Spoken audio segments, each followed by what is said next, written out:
কবিতার শিরোনাম সজ্জন ব্যক্তি, রচনায় কবি আব্দুল ওহাব। হাজার মূর্খের থেকেও ভালো একা একটা পণ্ডিত লোক। বিদ্যা তোমার জ্ঞাতি নেয় না, চোরে করে শুধু শোক। গুণীজন সব নিজের গুণে নত রাখেন সদা শির। মূর্খ ব্যক্তি নিজের দোষী জাহির করে নিজে বীর। ফলযুক্ত সব বৃক্ষের ধরন নিজের ভারে নত হয়। শুষ্ক গাছের হালকা শাখার ভেঙে যেতে থাকে ভয়। পর স্ত্রী হয় মায়ের মতোই, জ্ঞানে রাখেন পণ্ডিত জন।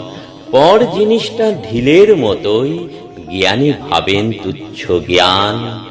যিনি পণ্ডিত তিনি জ্ঞানী, সব প্রাণীর বোঝে মন। হিংসা বিদ্বেষ অহং প্রবোধ, ঘৃণা করেন পরের ধন। হাজার তারায় আকাশ ভরা, তবু করে আধার ভিড়। একটি চাঁদের আলোয় যেমন সুপুত্রে পায় সুখের নীর।